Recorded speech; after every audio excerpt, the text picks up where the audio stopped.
Lesson 2। पिछले कक्षा में हम लोग विविधता के बारे में पढ़ चुके थे। अब हम लोग पढ़ेंगे विविधता एवं भेदभाव। ठीक है प्रिया जी? तो विविधता एवं भेदभाव के बारे में पढ़ते हैं। लेक्चर 2 लेसन 2 है क्लास 6 का।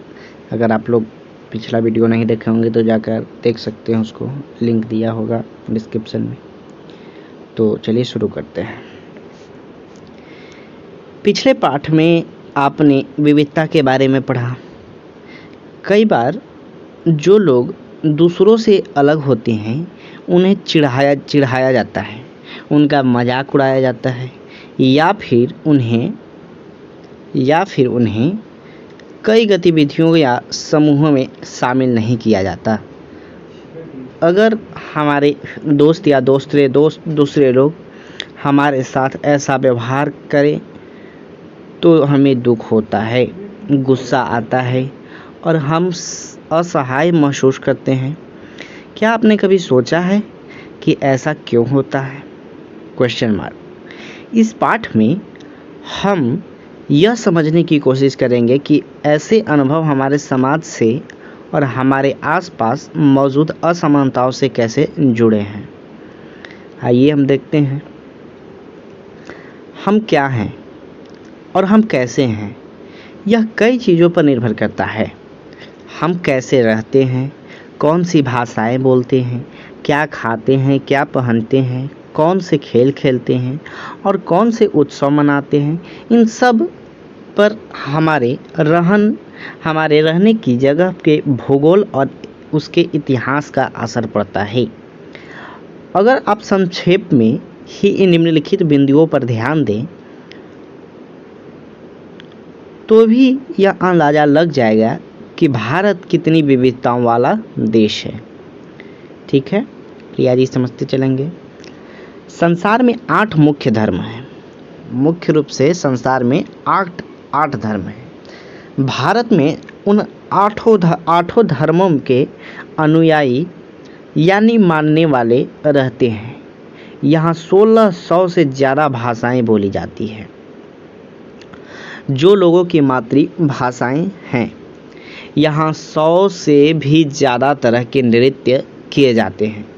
यह विविधता हमेशा खुश होने का कारण नहीं बनती।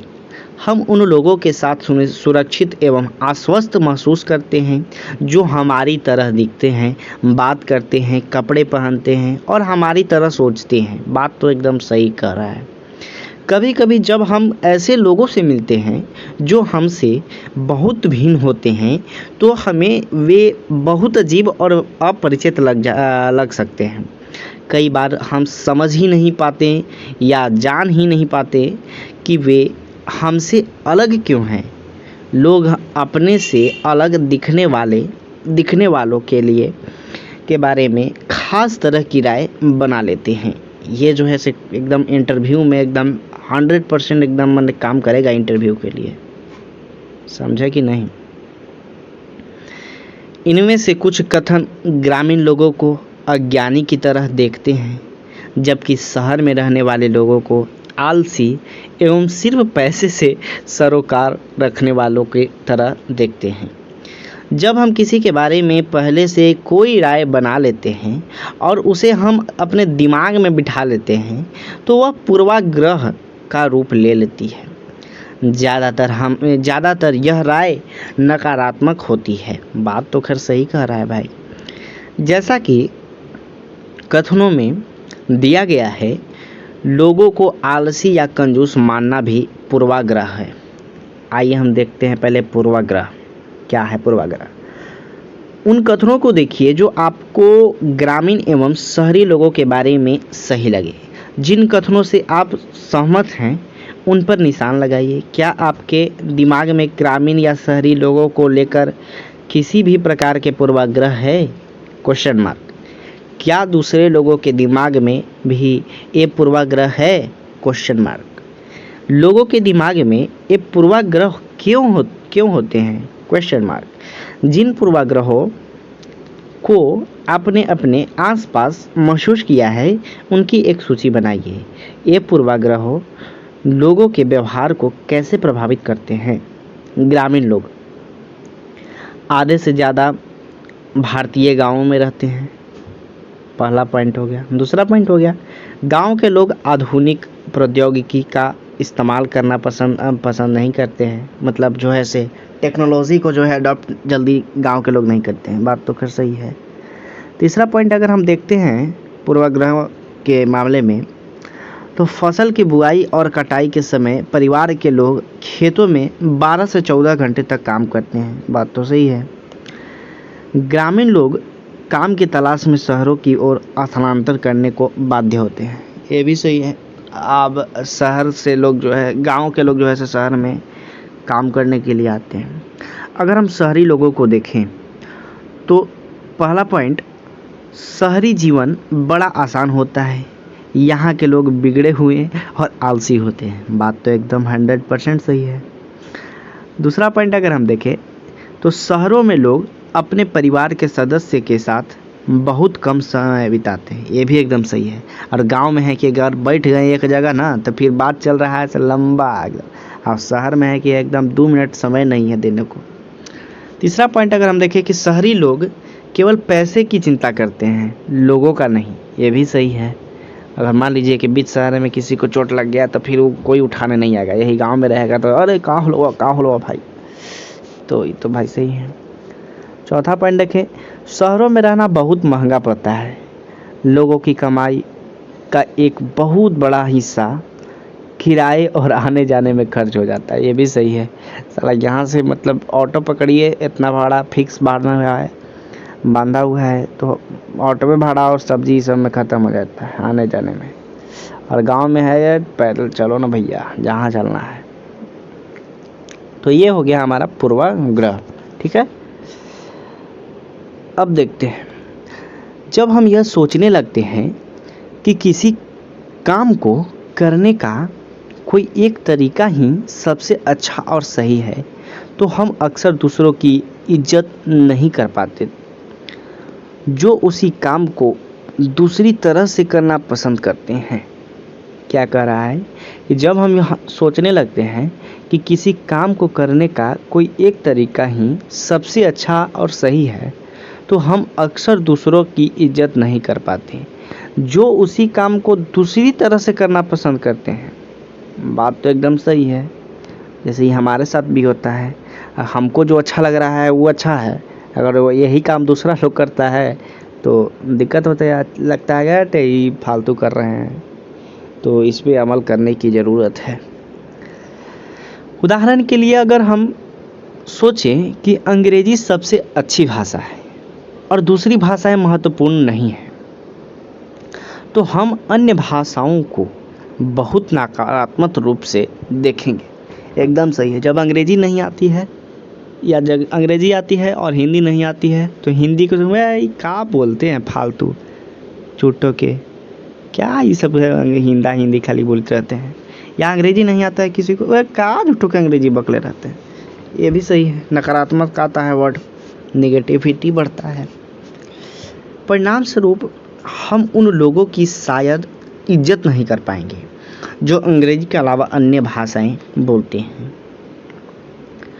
हम कई चीज़ों के बारे में पूर्वाग्रही हो सकते हैं। लोगों के धार्मिक विश्वास, उनकी चमड़ी का रंग, जिस क्षेत्र से वे आते हैं, जिस तरह से वे बोलते हैं, जैसे कपड़े वे पहनते हैं इत्यादि। एकदम सही भैया। मैं एनसीईआरटी को बहुत बहुत बहुत बहुत धन्यवाद करना चाहूँगा जो इस तरह से पूरा व्याख्या की है। मैंने अभी तक सच बताएं तो 6 क्लास या 5 क्लास मतलब कोई भी चैप्टर नहीं अच्छा से पढ़ा है। पढ़ाई में है तो उतना याद थोड़ी रहता है भाई। तो ये जो मैं पढ़ रहा हूँ और जो अनुभव मिल रहा है, इसके लिए मैं एनसीईआरटी को बहुत बहुत ही धन्यवाद करता हूँ। आगे देखते हैं। अक्सर दूसरों के बारे में बनाए गए हमारे पूर्वाग्रह इतने पक्के होते हैं कि उनसे दोस्ती नहीं करना चाहते, मतलब पूर्वाग्रह करने का मतलब क्या है कि पहले ही हम सोच लेते हैं ये सब फालतू काम है, या एकदम ये जो है से मतलब अंग्रेजी खाली बकीत रहते हैं, ये बुड़बक आदमी है, मतलब इस तरह से पहले ही मतलब मन में सोच लेना। ठीक है, तो इनसे भी दोस्ती भी करना नहीं चाहते हैं, बात तो सही है एकदम। इस वजह से कई बार हमारा व्यवहार ऐसा होता है कि हम उन्हें दुख पहुंचा देते हैं, ये भी बात सही है।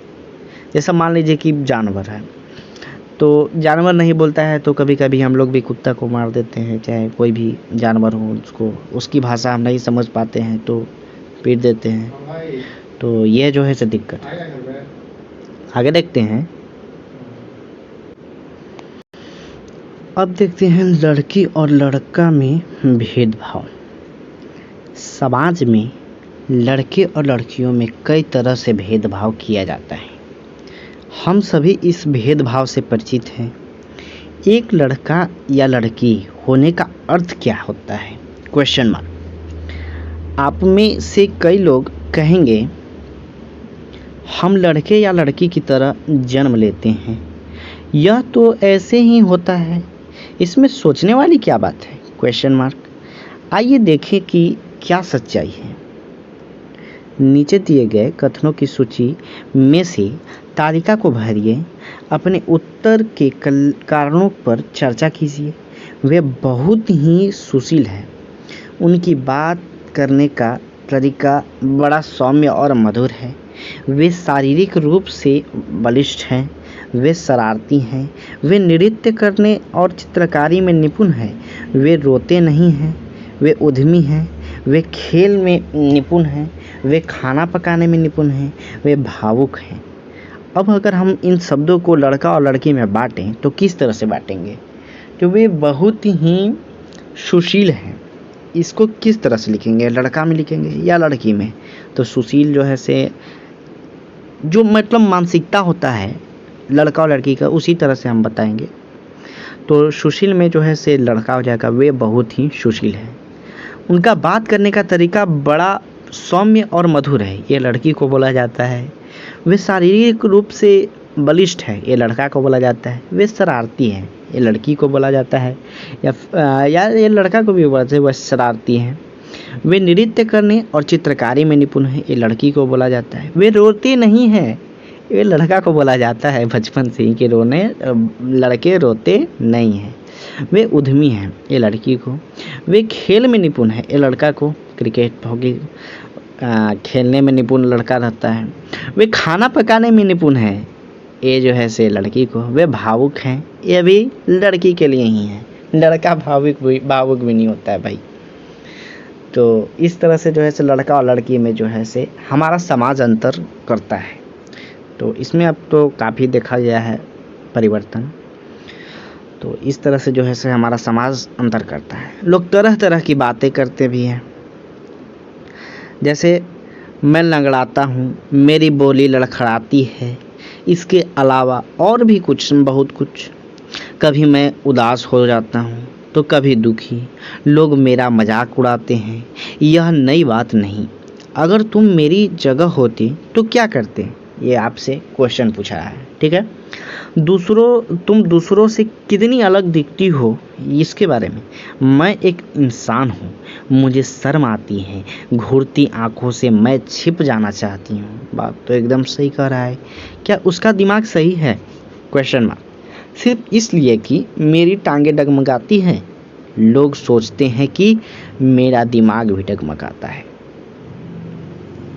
कितना मतलब शर्म की बात है कि एक लंगड़ा व्यक्ति को जो है इस तरह से लोग बोलता है।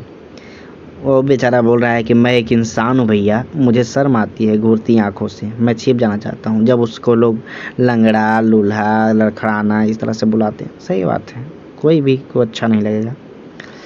ऊपर के चित्रों में जो बच्चे हैं उन्हें पहले विकलांग कहा जाता था। इस शब्द को बदलकर आज उनके लिए जो है शब्द का प्रयोग किया जाता है, वे हैं खास और ज़रूरत वाले बच्चे, मतलब दिव्यांग। उनके बारे में लोगों के पूर्वाग्रहों को यहाँ बड़े अक्षरों में दिया गया है। साथ में उनकी अपनी भावनाएं और विचार भी दिए गए थे। ये बच्चे अपने से जुड़ी रूढ़िबद्ध अवधारणाओं के धारणाओं के बारे में क्या कह रहे हैं और क्यों, इस पर चर्चा कीजिए। आपकी राय में क्या खास ज़रूरतों वाले बच्चों को सामान्य स्कूल में पढ़ना चाहिए या उनके लिए अलग से स्कूल होनी चाहिए? अपने जवाब को जो है से तर्कपूर्वक ज़रूर दें। मैं भी यह विनती करूंगा कि आप लोग कमेंट में ज़रूर बताएं कि आखिरकार जो है दिव्यांग लोग जो है उन्हें जो है से एक ही स्कूल में समानता दिया जाए या नहीं, इनके लिए अलग स्कूल बनाया जाए, या अगर इच्छुक है तो आप बताइएगा। आगे बढ़ते हैं। अगर हम इस कथन को लें कि वे रोते नहीं हैं, लड़का के लिए वे रोते नहीं, तो आप देखेंगे कि यह गुण आमतौर पर लड़कों या पुरुषों के साथ जोड़ा जाता है। बचपन में जब लड़कों को गिर जाने पर चोट लग जाती है तो माता पिता एवं परिवार के अन्य सदस्य अक्सर यह कहकर चुप कराते हैं कि रो मत, तुम तो लड़के हो। लड़के बहादुर होते हैं, रोते नहीं हैं। वाह भाई। जैसे जैसे बच्चे बड़े होते जाते हैं वे यह विश्वास करने लगते हैं कि लड़के रोते नहीं हैं। वाह भाई, सही बात। यहाँ तक कि बहुत बहुत धन्यवाद मैं फिर से एनसीईआरटी को कहना चाहूँगा जो इतने अच्छे तरह से लिखे हैं और इस तरह से व्याख्या करे हैं। मतलब जो मन में चलता था वो इन जो है पंक्ति में लिखे हैं। बहुत बहुत धन्यवाद। यहाँ तक कि अगर किसी लड़के को रोना आए भी तो वह अपने आप को रोक लेता है। आपको यह मानता है कि रोना कमजोरी की निशानी है। हालांकि लड़कों और लड़कियों दोनों का कभी कभी रोने का मन करता है, खासकर जब उन्हें गुस्सा आए या दर्द हो। लेकिन बड़े होने तक लड़के सीख जाते हैं या अपने को सिखा लेते हैं कि रोना नहीं है। अगर एक बड़ा लड़का रोए तो उसे लगता है कि दूसरे उसे चिढ़ाएंगे या उसका मजाक उड़ाएंगे कि अरे लड़का होके रो रहा है भाई साहब। वे कोमल एवं मृदु स्वभाव की है, वे बहुत ही सुशील है। ऐसे कथनों को लेकर उन पर चर्चा कीजिए कि ये कैसे केवल लड़कियों पर लागू किए जाते हैं। क्या लड़कियों में ये गुण जन्म से ही होते हैं क्या, या ऐसा व्यवहार समाज से सीखती है? आपकी उन लड़कियों के बारे में क्या राय है जो कोमल एवं मृदु स्वभाव की नहीं होती और शरारती होती हैं? इसके बारे में जो है से आप ज़रूर अपने सुझाव दें। ठीक है। तो मजाक बनाए जाते हैं, लड़के जो है से मजाक बनाए जाते हैं, इसलिए वह दूसरों के सामने रोने से अपने आप को रोक लेता है। हम लगातार यह सुनते रहते हैं कि लड़के ऐसे होते हैं और लड़कियां ऐसी होती हैं। समाज की इन मान्यताओं को हम बिना सोचे समझे मान लेते हैं। हम विश्वास कर लेते हैं कि हमारा व्यवहार इनके अनुसार ही होना चाहिए। हम सभी लड़कों और लड़कियों को उसी छवि के अनुरूप देखना चाहते हैं। अब देखते हैं रूढ़िबद्ध धारणाएं बनाना। अब हम इसके बारे में जानते हैं कि रूढ़िबद्ध धारणाएं किस तरह से पहले बनाते थे समाज के लोग, किस तरह से उसको हम देखते हैं। जब हम सभी लोगों को एक ही छवि में बांध देते हैं या उनके बारे में पक्की धारणा बना लेते हैं तो उसे रूढ़िबद्ध धारणा कहते हैं। किसको कहते हैं? कि जब हम सभी लोगों को एक ही छवि में बांध देते हैं या उनके बारे में पक्की धारणा बना लेते हैं उसे रूढ़िबद्ध धारणा कहते हैं। प्रिया जी समझिएगा, भेदभाव होता है, बहुत होता है। तो आगे है, कई बार हम किसी खास देश, धर्म, लिंग के होने के कारण किसी को कंजूस, अपराधी या बेवकूफ़ ठहराते हैं।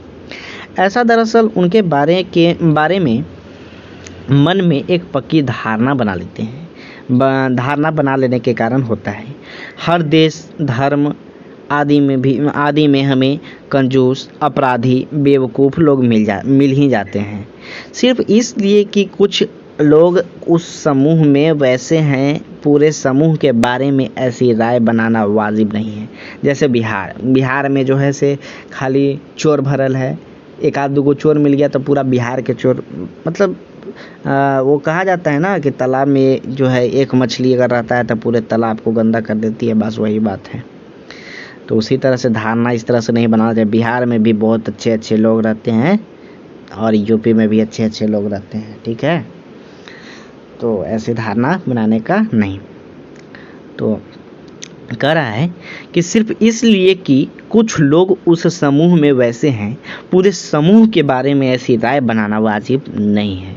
इस प्रकार की धारणाएं हमें प्रत्येक इंसान को एक अनोखे और अलग व्यक्ति की तरह देखने से रोक देती है। हम नहीं देख पाते कि उस व्यक्ति के अपने कुछ खास गुण और क्षमताएं हैं जो दूसरों से अलग है। रूढ़िबद्ध धारणाएं बड़ी संख्या में लोगों को एक ही प्रकार के खांचे में जड़ देती है। जैसे माना जाता था कि हवाई जहाज उड़ाने का काम लड़कियां नहीं कर सकती। इन धारणाओं का असर हम सब पर पड़ता है। कई बार ये धारणाएं हमें ऐसे काम करने से रोकती है जिनको करने का काबिलियत शायद हम में हो। अब देखते हैं असमानता एवं भेदभाव के बारे में। क्या होता है असमानता एवं भेदभाव? भेदभाव तब होता है जब लोग पूर्वाग्रहों या रूढ़िबद्ध धारणाओं के आधार पर व्यवहार करते हैं। आपको हम पूर्वाग्रह बता दिए और रूढ़िबद्ध बता दिए, तो ये जो है समझ में आ रहा होगा कि भेदभाव जो है किस तरह से होता है।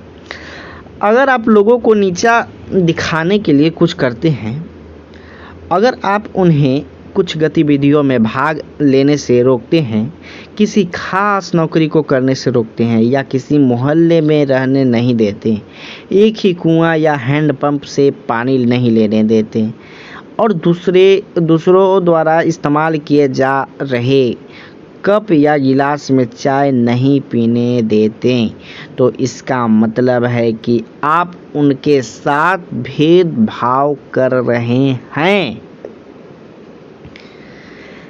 भेदभाव कई कारणों से हो सकता है। आप याद करें कि पिछले पाठ में समीर 1 और समीर 2 एक दूसरे से बहुत भिन्न थे। उदाहरण के लिए उनका धर्म अलग था। एक विविधता का एक पहलू है, यह विविधता का एक पहलू है, पर यह भेदभाव का कारण भी बन सकता है। ऐसा तब होता है जब लोग अपने से भिन्न प्रथाओं और रिवाजों को निम्न कोटि का मानते हैं। दोनों समीरों में एक और अंतर उनकी आर्थिक पृष्ठभूमि का था। समीर 2 गरीब था। समीर 2 गरीब विविधता का पहलू नहीं है, यह तो असमानता है। बहुत लोगों के पास अपने खाने, कपड़े और घर की मूल ज़रूरतों को पूरा करने के लिए साधन और पैसे नहीं होते हैं। इस कारण दफ्तरों, अस्पतालों, स्कूलों आदि में उनके साथ भेदभाव किया जाता है। कुछ लोगों को विविधता और असमानता पर आधारित दोनों ही तरह के भेदभाव का सामना करना पड़ता है। एक तो इस कारण कि वे उस समुदाय के सदस्य हैं जिनकी संस्कृति को मूल्यवान नहीं माना जाता। ऊपर से यदि वे गरीब हैं और उनके पास अपनी ज़रूरतों को पूरा करने के साधन नहीं, तो इस आधार पर भी भेदभाव किया जाता है। ऐसे दोहरे भेदभाव का सामना कई जनजातीय लोगों, धार्मिक समूहों और खास क्षेत्रों के लोगों को करना पड़ता है। ठीक है, अब हम यहाँ पे थोड़ा समझेंगे कि कुछ मुसलमानों के बारे में यह आम रूढ़िबद्ध धारणा है कि वे लड़कियों को पढ़ाने में रुचि नहीं लेते, इसलिए उन्हें स्कूल नहीं भेजते, जबकि अध्ययन यह दिखा रहे हैं कि मुसलमानों को गरीबी इसका एक महत्वपूर्ण कारण है। मुसलमानों की गरीबी इसका एक महत्वपूर्ण कारण है। गरीबी की वजह से ही वे लड़कियों को स्कूल नहीं भेज पाते या स्कूल से जल्दी निकाल लेते हैं। जहाँ पर भी गरीबों तक शिक्षा पहुँचाने के प्रयास किए गए हैं, वहाँ मुस्लिम समुदाय के लोगों ने अपनी लड़कियों को स्कूल भेजने में रुचि दिखाई है। उदाहरण के तौर पर केरल में स्कूल प्रायः घर के पास है। सरकारी बस की सुविधा बहुत अच्छी है, जिससे ग्रामीण क्षेत्रों में शिक्षकों को स्कूल पहुंचने में मदद मिलती है। उनमें 60% से ज़्यादा महिला शिक्षक हैं। इन सभी कारकों ने बहुत सारे गरीब परिवार के बच्चों को स्कूल जाने में मदद की है, जिनमें मुसलमान लड़कियां भी शामिल है। दूसरे राज्यों में जहां ऐसे प्रयास नहीं किए गए, वहां गरीब परिवारों के बच्चों को स्कूल जाने में मुश्किल आती है, चाहे वे मुसलमान हो या जनजातीय हो या अनुसूचित जाति के हों। जाहिर है कि मुसलमान लड़कियों की स्कूल से गैर हाजिरी का कारण धर्म नहीं बल्कि गरीबी है। बात तो खैर सही है। अब हम देखते हैं भेदभाव का सामना करने पर। भेदभाव का भाई किस तरह से सामना करते हैं। अपनी आजीविका चलाने के लिए लोग अलग अलग तरह के जो है काम करते हैं, जैसे पढ़ाना, बर्तन बनाना, मछली पकड़ना, बढ़ईगिरी, खेती एवं बुनाई इत्यादि। लेकिन कुछ कामों को दूसरे के मुकाबले अधिक महत्वपूर्ण माना जाता है, जैसे सफाई करना, कपड़े धोना, बाल काटना, कचरा उठाना जैसे कामों को समाज में कम महत्व का माना जाता है। इसलिए जो लोग इन कामों को करते हैं उनको गंदा और अपवित्र माना जाता है। यह जाति व्यवस्था का एक बड़ा ही महत्वपूर्ण पहलू है।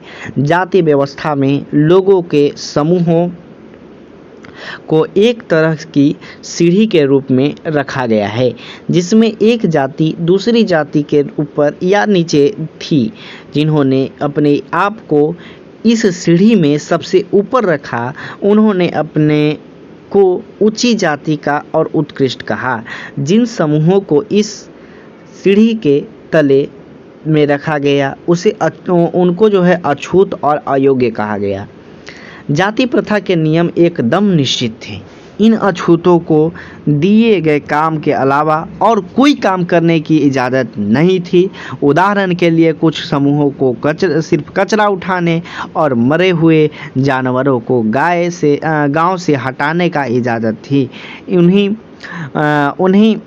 उन्हें ऊंची जाति के लोगों के घर में घुसने, गांव के कुएं से पानी लेने और यहाँ तक कि मंदिर में घुसने की भी इजाज़त नहीं थी। उनके बच्चे दूसरी जाति के बच्चों के साथ स्कूल में बैठ नहीं सकते थे।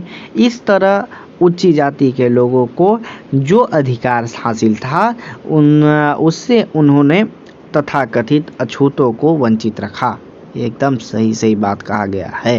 पहले के लोग जो है ऐसे इस तरह से करते थे। अब देखिए एक शब्द है दलित। तो दलित वह शब्द है जो नीची कही जाने वाली जाति के लिए लोगों को अपनी पहचान के रूप में इस्तेमाल करते हैं।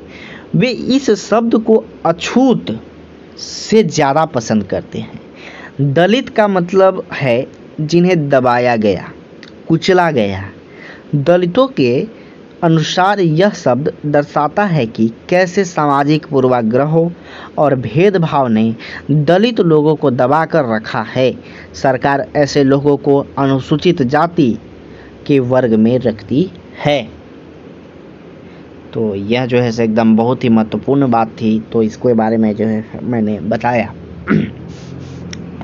पहले के लोग को किस तरह से दबा कर रखा जाता है इसके बारे में बता रहे थे। अब देखिए रूढ़िबद्ध धारणाओं एवं भेदभाव में क्या अंतर है। यह क्वेश्चन है आपके लिए। रूढ़िबद्ध धारणाओं एवं भेदभाव में क्या अंतर है, इसको बताना है। आपके अनुसार जिस व्यक्ति के साथ भेदभाव होता है उसे कैसा महसूस होता होगा। ये जो है आपके लिए क्वेश्चन। 2 क्वेश्चन आपके लिए।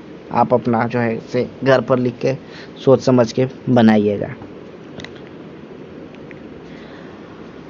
अगले पृष्ठ पर हम यह देखेंगे कि कैसे भारत की एक मशहूर हस्ती को भेदभाव का सामना करना पड़ा था। वीडियो जो है, ऑडियो जो है वो 30 मिनट का हो गया है, तो इसको जो है से हम एक और पार्ट 2 लेकर आते हैं, उसके बाद इसको जो है से हम बनाते हैं तो बेहतर रहेगा। तो अभी के लिए जो है से यहीं पे रखते हैं, उसके बाद जो है से हम लोग देखेंगे इसी में लेसन 2 में ही जो है से लेसन 2 का जो है से लेक्चर 1 कर देंगे और लेक्चर 2 कर देंगे। इसको 2 भागों में बांट कर पढ़ेंगे, ठीक है। तो अभी के लिए मतलब 30 मिनट इनफ रखते हैं। अगला वीडियो में देखते हैं किस तरह से जो है से मशहूर हस्ती थे। आगे हम लोग पढ़ेंगे, डॉक्टर भीमराव अंबेडकर का नाम जान ही रहे हैं, तो उनके बारे में हम लोग जो है से देखेंगे। तब तक के लिए आप लोग को यहीं तक जो है से अभी फ़िलहाल रखते हैं और लेते हैं एक छोटा सा ब्रेक के बाद जो है से दूसरा एपिसोड रहेगा लेक्चर 2, उसी में हम लोग जो है से देखेंगे। मिलते हैं अगले वीडियो में, तब तक के लिए जय हिंद।